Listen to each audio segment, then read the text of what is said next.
사도신경으로 신앙 고백하겠습니다.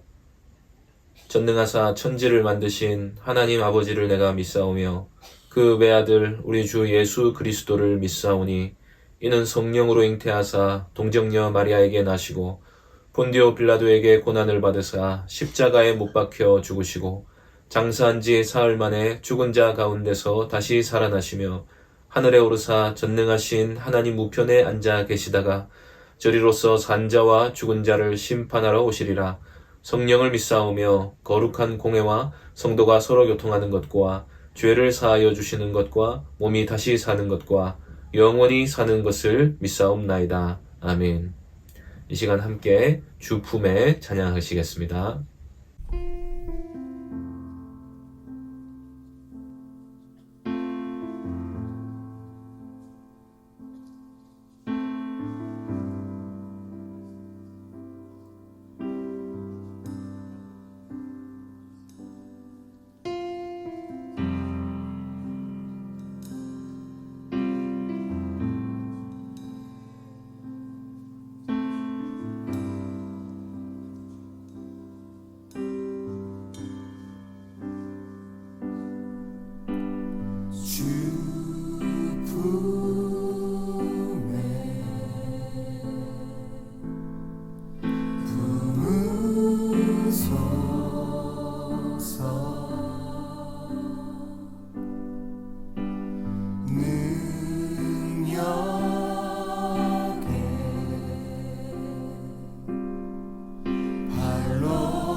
예배를 위해 기도하겠습니다.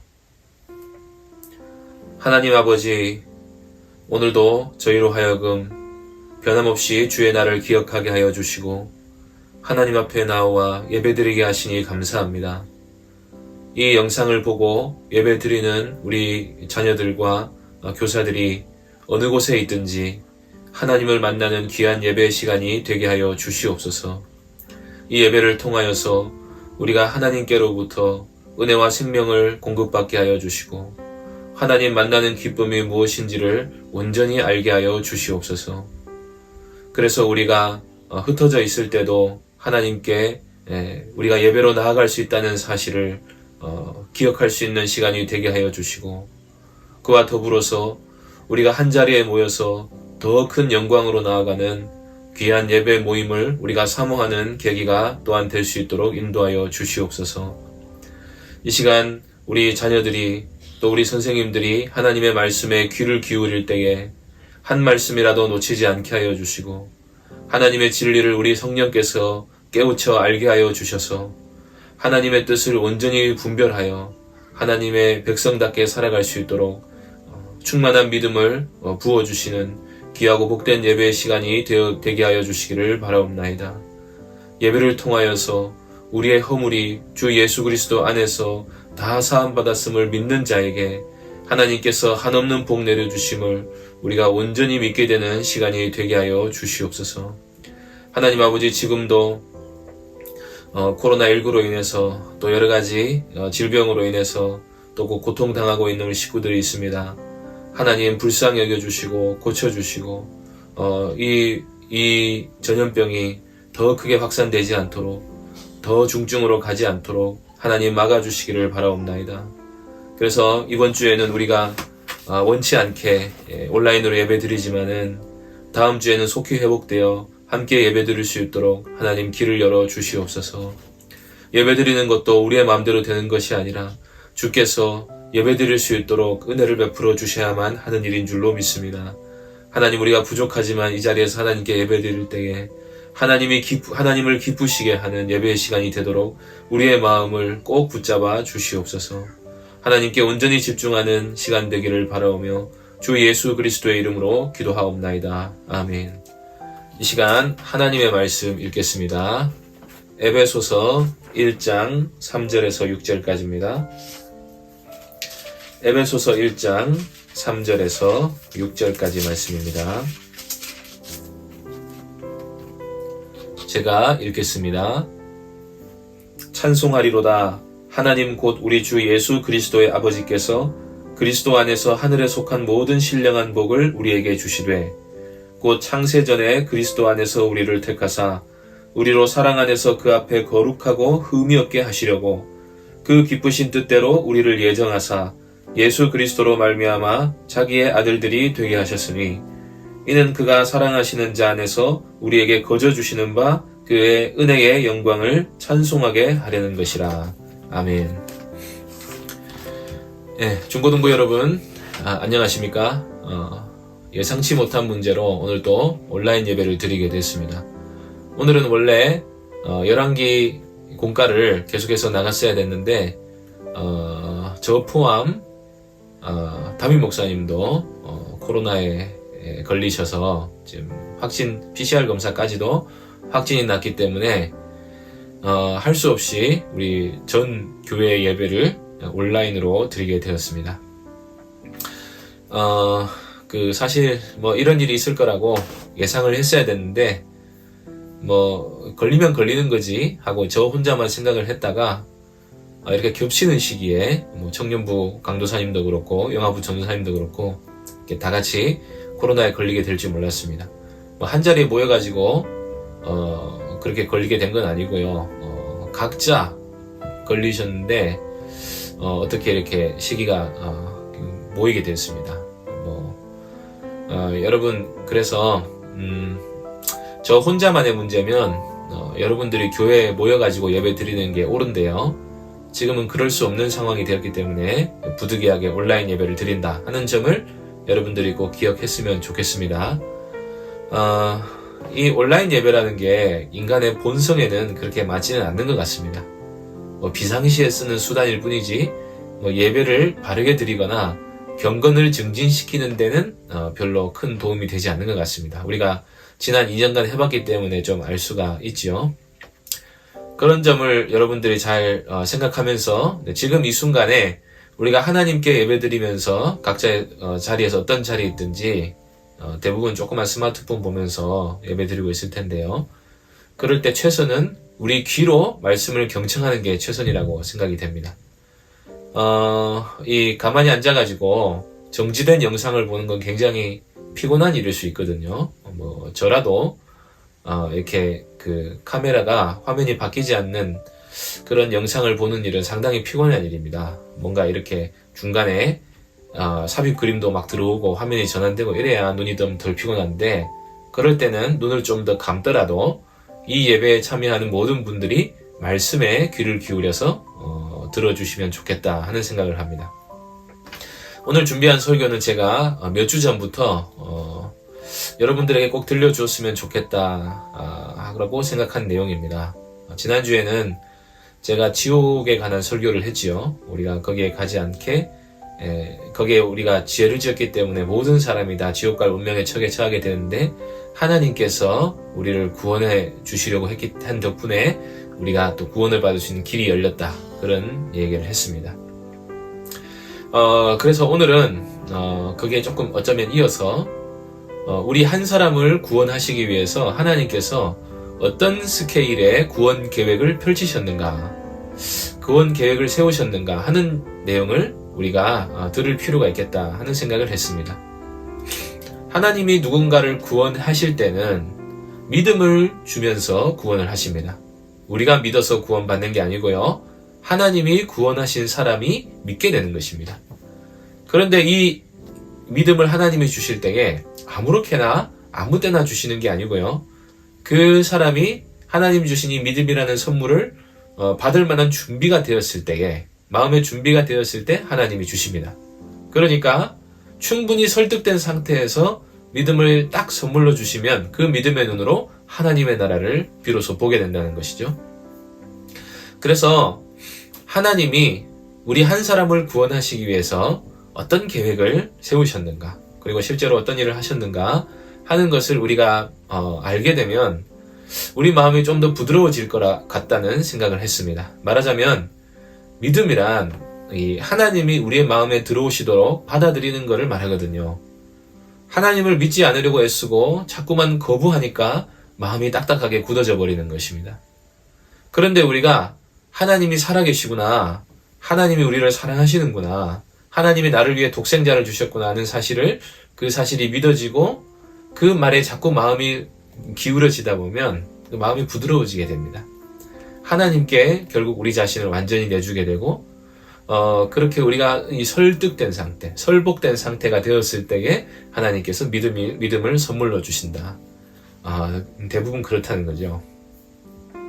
자, 그러면 우리의 구원을 위해서 하나님께서 어떤 계획을 품으셨느냐 하는 이야기를 에베소서 말씀을 보면서 하나씩 생각을 해보겠습니다. 3절 말씀 먼저 볼까요? 찬송하리로다. 하나님 곧 우리 주 예수 그리스도의 아버지께서 그리스도 안에서 하늘에 속한 모든 신령한 복을 우리에게 주시되. 여기 바울이 에베소서를 시작하면서 1, 2절은 인사말이고요. 3절부터 본론에 들어가는데 찬송하리로다 라는 노래로 시작을 하지요. 우리가 하나님을 찬송해야 한다고 합니다. 하나님 때문에 찬양하는 노래가 속에서부터 격의 깊은 곳에서부터 올라와야 한다고 합니다. 그 이유가 뭐냐? 하늘에 속한 신령한 복을 우리에게 주셨기 때문이래요. 하늘에 속한 신령한 복은 이제 크게 말하면 영생이죠. 하나님이 영생을 주신 것입니다. 땅에 속한 복이 아니라 하늘에 속한 복을 주신 것입니다. 땅에 속한 복은 아무리 많이 가져도 썩어 없어지지만 하늘에 속한 신령한 복은 결코 썩지 않는 복이죠. 우리가 또 영원히 소유하는 복입니다. 그리고 진짜 행복이죠. 그런 영생의 복을 우리에게 주셨다고 합니다. 누가 그 복을 주셨다고요? 하나님인데 그 하나님께서는 우리 주 예수 그리스도의 아버지시다 라고 합니다. 여러분, 하나님이라고 다 같은 하나님이 아니죠. 이슬람의 하나님 누굽니까? 그 알라 그 하나님입니다. 그 사람들의 하나님. 그리고 여러분 열왕기에서도 자주 언급되는 바알이 그 원래 뜻이 하나님입니다. 그래서 오늘날 우리가 하나님을 믿는다고 할 때는 그저 이렇게 믿지 않는 사람들이 나는 하나님이 있는 걸 믿는다. 그런 수준의 믿음이 아니라 반드시 예수 그리스도의 아버지이신 그 하나님을 믿어야 한다는 거예요. 반드시 그리스도를 통해서 하나님을 믿어야 되게 되어 있습니다. 자, 오늘날 우리가 말씀을 듣고 하나님을 믿게 되잖아요. 여러분 다른 방법 있습니까? 말씀 안 듣고 하나님 믿게 되는 거? 진리대로 하나님 믿으려면 반드시 말씀을 듣고 믿어야 되죠. 복음을 안 듣고 하나님을 바르게 믿는 경우 없습니다. 계시가 없으면 하나님을 믿을 수가 없게 되어 있어요. 그런데 요한복음 1장 1절 보면은 태초에 말씀이 계셨는데 그 말씀이 하나님이셨다. 그러니까 성자 예수님께서 본래 태초부터 계신 하나님의 말씀이셨다고 말하고 있습니다. 그래서 말씀을 통해서 하나님 믿게 된다 하는 말은 다르게 말하면 예수님을 통해서 하나님을 믿게 된다 하는 말하고도 같습니다. 이 이야기는 좀 더 어려운 이야기인데 중요한 거 한 가지 기억하시기 바랍니다. 반드시 우리 주 예수 그리스도를 통해서만 아버지 하나님께로 우리가 나아갈 수 있게 되어 있다는 것입니다. 자, 그런데 예수 그리스도의 아버지 하나님, 그분 하나님께서 우리에게 주시는 하늘에 속한 신령한 복의 구체적인 내용이 무엇이냐 하는 게 4절부터 6절까지 나와 있죠. 4절 말씀 먼저 볼까요? 곧 창세전에 그리스도 안에서 우리를 택하사 우리로 사랑 안에서 그 앞에 거룩하고 흠이 없게 하시려고. 자, 창세전에 우리를 택하셨대요. 자, 여기서 창세전이라고 하면은 창조 이전을 말하는 거죠. 창세기 이전에. 여러분, 창조 이전에 하나님이 계셨나요? 예, 당연히 계셨죠. 하나님은 영원히 계시는 겁니다. 그런데 창조하면서 시간이 생겨납니다. 그래서 창세전, 창세후라는 말이 가능한 거고, 하나님은 언제 계셨다, 그런 말은 성립이 되지 않습니다. 하나님은 언제부터 계셨다고 하는 말이 말이 안 돼요. 왜냐하면 하나님은 영원히 계시니까요. 시작도 없고 끝도 없으신 분이십니다. 그리고 하나님 자체가 시작과 끝이 되신 분이시죠. 자, 그리고 이 창세전이라고 하면은 당연히 우리가 창조를 믿는다고 얘기하는 거죠. 여러분, 기독교 신앙은요, 전능하사 천지를 만드신 하나님 아버지를 내가 믿습니다. 여기서부터 시작하는 것입니다. 여러분, 기독교를 믿는다고 하면서 진화론적 세계관이나 진화론적 사상체계를 가지고 살아가고 있다. 그러면 그 사람은 아직도 하나님을 믿지 않고 있는 것입니다. 그리스도인이 되지 않은 거예요. 창조를 믿는 사람은 나는 무조건 진화론이 싫어요 하는 수준을 넘어서 이 진화론을 기초로 이 판을 짜고 있는 세상과 맞서서 싸울 수 있어야 됩니다. 이 진화론이 우리의 삶에 미치는 영향력은 어마어마하죠. 내가 내 인생의 주인이다. 이것도 진화론적 사상체계에서 온 겁니다. 그리고 하나님은 없다. 당연히 진화론에서 온 거죠. 또 우리는 우주의 먼지에 불과하다. 이게 멋진 말처럼 보이지만 삶을 아무런 의미 없게 만드는 이 먼지만도 못한 생각입니다. 여러분, 이런 사람들은 우주의 광활함에 비하면 우리는 우주의 강활함에 비하면 우리는 너무나 작은 존재다. 그렇게 말하는데, 크다고 무조건 위대한 거면 코끼리가 우리보다 훨씬 더 위대한 존재죠. 자, 그러니까 이 진화론적 사고에 물들어 가지고 머릿속에 하나님을 지워버리고 이 하나님을 인정하지 않으려는 태도를 가지려고 가지는 이 세상과 맞서 싸울 수 있어야 진정으로 창조를 믿는 사람이라는 것입니다. 자, 그래서 우리가 우주의 먼지로 돌아가 버리고 만다. 그러면 마땅히 나오는 결론이 뭐냐면 어떻게 살든 내 맘대로 살아도 된다. 이게 결론이 나오는 거예요. 여러분은 여러분의 행복을 위해서 존재합니까? 아니면 하나님의 영광을 위해서 존재합니까? 창조를 믿는 사람은 창조하신 분이 원하시는 대로 우리가 살아야 될 의무가 있다. 그렇게 믿고 살아가야 하는 것입니다. 그 믿음이 있는 사람은 성경의 명령을 결코 가볍게 여기지 않는 것입니다. 제가 본 바대로 진화론의 가장 치명적인 문제는 증거가 하나도 없다는 것입니다. 증거가 없어요. 중간 단계의 화석이 없습니다. 뭐 증거가 있다고 떠들어도 되는데 검증이 안 되어 있습니다. 대체로. 그리고 아주 지엽적인 부분에 증거에 불과하고요. 포괄적으로 진화가 확실히 있다. 그리고 사람들의 마음을 사로잡을 만한 증거는 나온 적이 없어요. 증거도 없으면서 이론만 가지고 사람들의 머리를 세뇌시켜 놓은 거죠. 우르르 사람들이 많이 믿고 저명한 과학자들도 믿고 뭐 어떤 사람들은 진화론은 과학이 아니래요. 왜냐하면 진리니까. 이렇게 하나님 없는 세상에 이 진화론적 사고가 얼마나 잘 먹혀 들어갔습니까? 하나님이 없다고 말하니까 얼마나 좋아해서 사람들이. 그래서 여러분 머릿속에 이 진화론부터 빨리 끄집어내야 됩니다. 그리고 제가 이 시간 나면은 얘기하겠지만은 이 하나님이 창조하셨다는 사실을 믿는 것보다 진화했다는 사실을 믿는데 훨씬 더 큰 믿음이 필요합니다. 진화를 일으키는데 훨씬 더 큰 기적이 필요해요. 뭐 시간 날 때 내용을 정리해서 이런 이야기는 여러분과 할 때가 있을 겁니다. 자, 그래서 창세전이라는 말을 우리가 들을 때에 하나님이 살아계시다. 그리고 그 하나님의 손에 의해서 세계가 만들어졌다 하는 사실을 우리가 믿어야 된다 하는 전제가 이미 들어있죠. 그리고 그 하나님께서 그리스도 안에서 우리를 택하셨다고 말씀합니다. 언제요? 창세전에 택하신 거죠. 하나님이 우리가 태어나기도 전에 우리를 택하실 뿐 아니라 지구를 창조하시기 전에, 인간을 창조하시기 전에 벌써 구원받을 사람을 미리 정해놓으셨다는 거예요. 이걸 예정교리라고 합니다. 5절에도 보면 그 기쁘신 뜻대로 우리를 예정하사라고 되어 있죠. 신자를 예정하실 때 어떤 기준으로 예정하시느냐? 기쁘신 뜻대로. 이게 좀 거칠게 말하면 하나님 마음대로라는 말이고, 좀 더 잘 말하면, 좀 더 바르게 말하면 하나님의 의로운 기준으로 하나님께서 의롭게 선택하신 것입니다.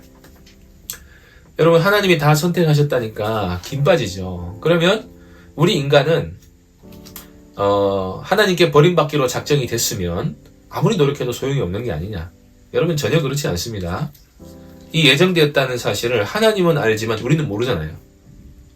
그리고 거듭난 사람은 알지만 거듭나지 않은 사람은 죽을 때까지도 모르는 겁니다. 선택받은 사람은 확실해요. 거듭나서 구원받은 사람은 확실하지만 그렇지 않은 나머지 사람들은 죽을 때까지 알 수가 없는 겁니다. 어떻게 될지. 구원받을 기회가 항상 열려 있습니다.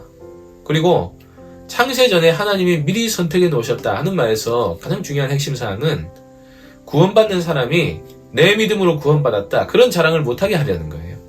구원은 전적으로 하나님이 하신 일이다. 언제부터? 창세전부터 계획을 다 해놓으신 거예요. 사람이 내가 믿어서 구원받았다, 그런 말이 불가능한 거죠. 처음부터. 여러분, 하나님께서 구원하시기 전에 선택을 먼저 하십니다. 이게 생각해보면 되게 당연하거든요. 하나님이 구원하실 사람을 미리 선택하는 게 굉장히 당연한 겁니다. 여러분, 하나님이 전지전능하시죠? 창조하시기 전에 이미 창조하신 이후로 이 세상 살다가 죽을 사람을 다 알고 계십니다. 하나님 모르는 사람 아무도 없어요. 언제? 창세전부터 하나님께서 모든 사람을, 그 이름까지도, 그리고 머리카락 숫자까지도 하나님께서 다 알고 계시다는 거예요. 하나님의 지식은 우리의 상식을 초월하죠.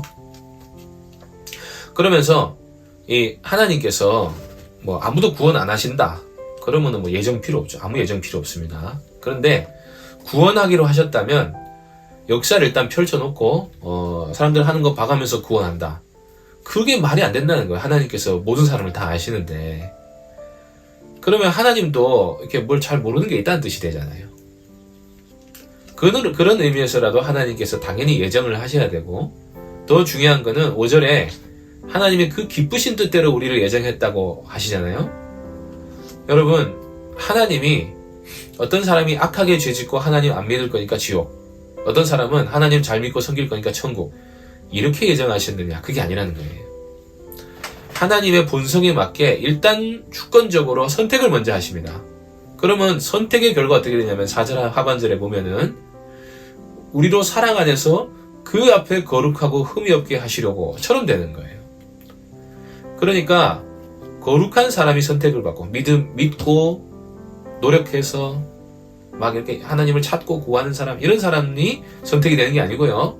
선택받은 사람이 하나님을 믿게 되고 거룩하게 되고 하나님을 따르는 삶을 살게 된다는 것입니다.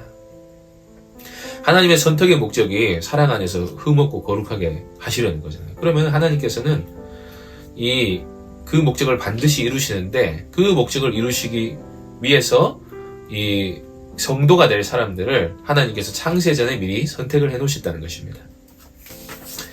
여러분, 하나님이 창조하시기 전에 아담이 선악과를 따먹을 거를 아셨을까요? 모르셨을까요? 네, 당연히 아셨죠. 당연히 아셨습니다. 자, 그래서 하나님께서 이거 안 되겠다, 그래서 창조를 못 하겠다고 포기하셨나요? 전혀 아니죠. 실제로 창조가 일어났지 않습니까? 창조를 하나님께서 안 하셨으면 우리는 이런 생각조차 할 수도 없겠지만은, 세상에 이렇게 문제가 많이 발생하고 고통을 겪는 사람이 헤아릴 수 없이 많은 것을 아시면서도 하나님께서 창조를 감행하셨다는 거예요. 그러면 우리가 그 하나님이 선하신 분이라는 사실을 믿으면, 그럼에도 불구하고 달성해야 될 어떤 하나님의 굳은 의지가 있었다, 그렇게 이해할 수밖에 없지 않습니까? 여러분, 이게 마음에 안 들면 하나님께 복종 안 하는 겁니다. 자, 근데 문제가 여기서 발생해요. 창세전에 성부, 성자, 성령 삼위 하나님께서 이미 모든 것을 다 알고 계셨습니다. 타락한 인간은 자기 힘으로 아무도 영생에 이를 수가 없습니다. 역사가 진행되는 동안 이 세상에 있는 모든 사람은 다 지옥의 형벌을 받아야 할 존재로 어쩌면 예정이 되어 있는 거예요. 창조가 시작이 된 이상이요. 아니면 하나님이 그냥 아담과 하와만 바로 죽이고 후손이 안 태어나게 했어야 됩니다. 그리고 다시 신일로 창조하고 이러면은 될 때까지 아담과 하와가 만들어 놓고 선악과를 따먹었으니까 폐기 하고 두 사람만 딱 죽이고 다시 창조. 그럼 앞에 일어난 일을 전혀 모르게 하고. 여러분, 이 뭐 하는 겁니까, 이게? 하나님이 자꾸 이렇게 실패하고 성공하고 그런 일이 있을 수가 없죠. 여러분, 하나님 사진에 실패는 없습니다. 하나님께서 어떤 일이 일어나도록 허용하신 일에는 다 뜻이 있는 거예요. 이때 하나님께서 타락한 이후에 다 죽어야 되는데, 그 중에서 이 하나님께서 구원받을 사람을 선택하시는 거예요. 그리고 이 선택하신 사람들을 구원하실 방법을 정하십니다. 그게 뭐냐면 십자가 대속이죠. 성자 하나님이 인간으로 오셔가지고 선택받은 사람들, 택하신 사람들을 대신에 이제 죽으셔야 한다. 이것까지도 다 창세전에 논의가 된 것입니다. 여러분 잘 생각해 보세요. 이제 죄가 세상에 들어와가지고 인간도 괴롭지만은 하나님은 또 안 하셔도 되는 고생을 하신 거잖아요. 하나님이 주권자이고 하나님 창조주신데 우리는 피조물이라서 어쩔 수 없이 다 한다. 좀 나쁘게 말하면 그렇게 얘기할 수도 있지만은, 하나님은 창조주시니까 하나님의 아들이 십자가에 못 박히셔야 될 이유가 뭐가 있습니까? 근데 그렇게 하나님께서 그렇게 해야만 하는 이유가, 너무나도 중요한 이유가 우리가 있다고 생각해야 되지 않을까요? 우리가 그것을 이제 포괄적으로 뭉뚱그려서 말하면 하나님의 영광 때문이다, 그렇게 얘기할 수 있지만은, 그렇게 해서라도 하나님께서 달성해야 될 어떤 목적이 있었다는 거예요. 여러분, 그 이유에 대해서 저도 몇 가지 생각해 본 바가 있습니다만은, 그 점을 다 생각했다 해도 하나님의 이 속뜻을 우리가 지금 여기서 다 알 수 있지는 않은 것 같아요. 우리 성경에 게시된 한계 내에서 이 하나님이 어떤 분이신가를 인간에게 이제 알리시기를 원하셨다 하는데 또 많은 초점이 있다고 생각을 합니다. 자, 지금 제가 하는 이야기는 다 창세전에 삼위 하나님께서 이 창조를 하시기 전에 다 협의하고 계신 내용입니다. 성부 하나님께서는 그리스도를 보내기로 하십니다. 타락한 사람들 중에 구원받을 사람을 위해서. 성자 하나님은 자원에서 성부 하나님의 뜻을 따르기로 하십니다. 성령 하나님께서는 그렇게 선택받은 사람들의 영혼을 거듭나게 하시고 믿음을 주시고 회개하게 하시고 그 영혼의 새로운 창조 사역을 하게 하기로 하십니다. 자, 그래서 여러분 하나님께서 나 한 사람을 구원하시기 위해 이런 우주적인 스케일의 논의를 하셨다는 거예요. 여러분, 진화론자들의 생각대로 우주가 얼마나 넓습니까? 그렇게 크기로 따지면 진짜 어떻게 보면 우주의 먼지보다 못한 그렇게 작고 미미한 존재가 우리인데 우리 우주를 만드신 하나님께서 우리를 구원하시기 위해 계획을 하셨다는 거예요. 하나님께서 계획을 세우셨어요. 창조가 굉장히 큰 일이죠. 창조가 얼마나 큰 일입니까? 이 아름다운 생명체들, 이 아름다운 세상, 하나님께서 만드신 세상을 다 연구하는데도 영원히 가도 다 시간이 모자랄 거예요. 그것만 연구해도. 그 하나님이 만드신 이 미술 세계, 음악 세계, 과학의 세계, 지식의 세계, 이런 것도 영원히 파헤쳐도 다 끝이 없을 겁니다. 자연을 상대해도, 우리가 창작 세계를 상대해도 이 세계가 영원히 필요할 만큼 세계가 넓다는 거예요. 우리가 할 수 있는 일이 많습니다. 그런데 그걸 다 만드신 높고 크신 하나님께서 계획을 세우셨는데 무슨 계획이냐면 구원하시기 위한 계획을 세우셨다는 거예요. 그 방법을 보세요. 방법을. 예수님을, 성자 하나님을, 하나님의 독생자를 십자가에 달려 죽게 하시겠다.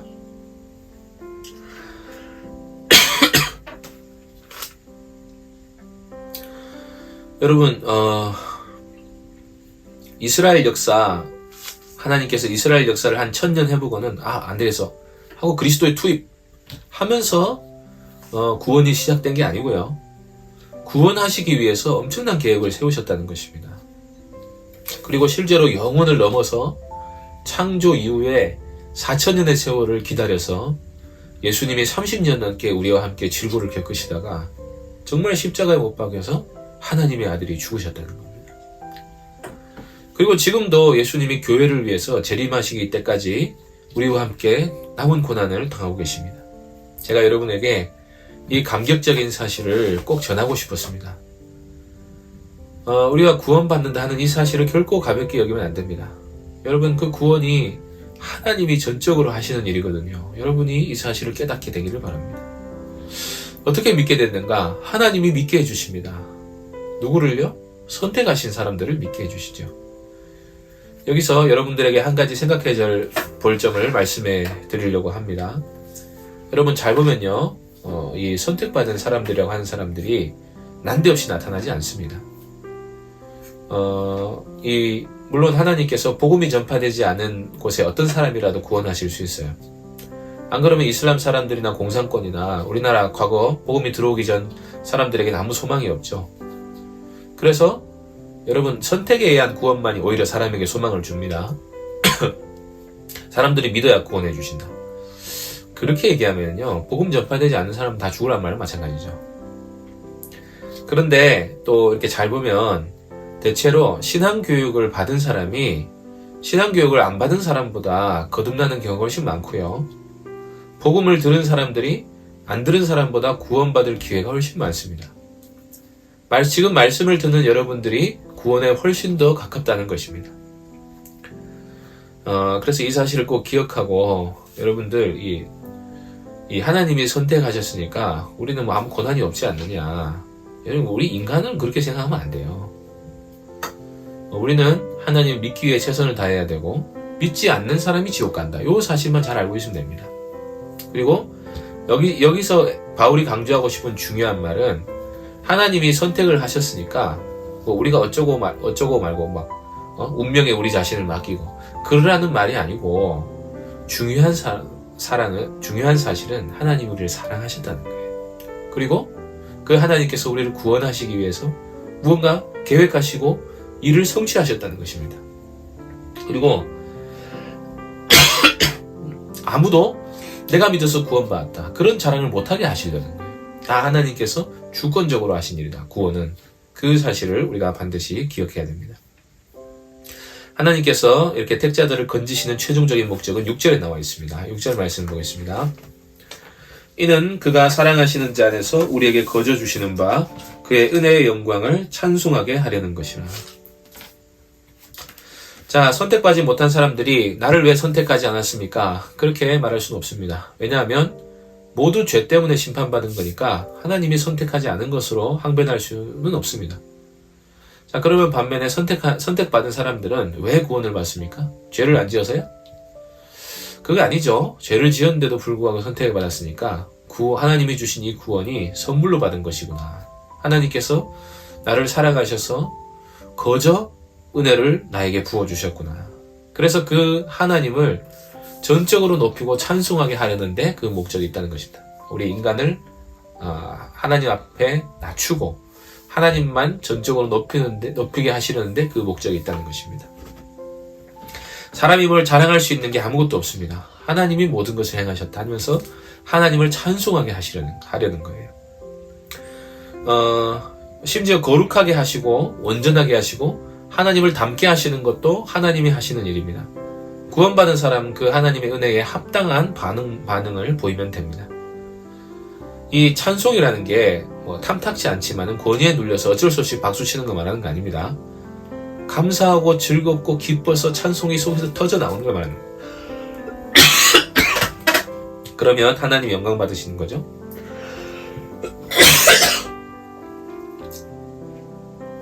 여러분, 구원에 있어서 사람이 할 수 있는 유일한 일은 사실상 찬송밖에 없어요. 구원받은 사람은 하나님을 찬송하며 사는 거예요. 구원받기 위해서 뭔 노력을 한 게 아니고 하나님을 구원받았으니까 하나님을 찬송하며 사는 것입니다. 여러분, 노래로만 찬송하는 게 아니죠. 삶의 모든 영역에서 하나님을 높이며 사는 삶이 바로 찬송하는 삶입니다. 우리 중고등부가 이 귀한 하나님의 구원 계획을 깨닫고 하나님의 은혜에 대한 감사와 찬송으로 충만한 공동체가 되기를 소망합니다. 다음 주일에 만났을 때는 그래서 더욱 이 하나님의 크신 은혜를 사모하면서 주님의 기쁨이 되는 아름다운 예배를 우리가 드릴 수 있게 되기를 바랍니다. 여러분, 한 주간 잘 지내시고요. 다음 주일에 뵙겠습니다. 기도하겠습니다. 하나님 아버지, 하나님께서 우리를 구원하시기 위해서 창세전부터 계획을 세우시고 실제로 그리스도를 이 땅에 보내셔서 택하신 사람들을 하나님의 자녀로 삼아주신 이 거대한 스케일의 이야기를 우리가 잠깐 엿보았습니다. 하나님께서 우리를 정말로 사랑하시고 하나님께서 우리를 하나님의 영광의 자리로 초대하시고 하나님을 찬송하며 사는 삶을 살게 하시기 위해서 우리를 또 흠이 없고 거룩하게 하신다 하는 사실을 우리가 믿게 하여 주시옵소서. 이 믿음으로 구원받아 하나님의 이 선택받은 자녀임을 증거하며 살아가는 우리 자신들이 될 수 있게 하여 주시옵소서. 중고등부가 이 은혜에 잠겨 살게 하여 주시기를 바라오며 우리 자녀들 코로나 걸리지 않도록 하나님께서 건강을 지켜주시고 학업도 하나님의 은혜로 힘있게 잘 감당할 수 있게 하여 주시고 선하고 복된 일이 우리에게 일어났을 때에 우리 자신을 자랑하지 아니하고 하나님께 모든 영광을 돌리는 감사와 찬송을 올려드리며 살아가는 우리 중고등부 모든 자녀들과 우리 선생님들 될 수 있도록 항상 인도하여 주시옵소서. 은혜에 감사드리며 예수님의 이름으로 기도하옵나이다. 아멘. 하늘에 계신 우리 아버지여, 이름이 거룩히 여김을 받으시오며 나라에 임하옵시며 뜻이 하늘에서 이룬 것 같이 땅에서도 이루어지이다. 오늘날 우리에게 일용할 양식을 주옵시고 우리가 우리에게 죄 지은 자를 사하여 준 것 같이 우리 죄를 사하여 주옵시고 우리를 시험에 들게 하지 마옵시고 다만 악에서 구하옵소서. 대개 나라와 권세와 영광이 아버지께 영원히 있사옵나이다. 아멘.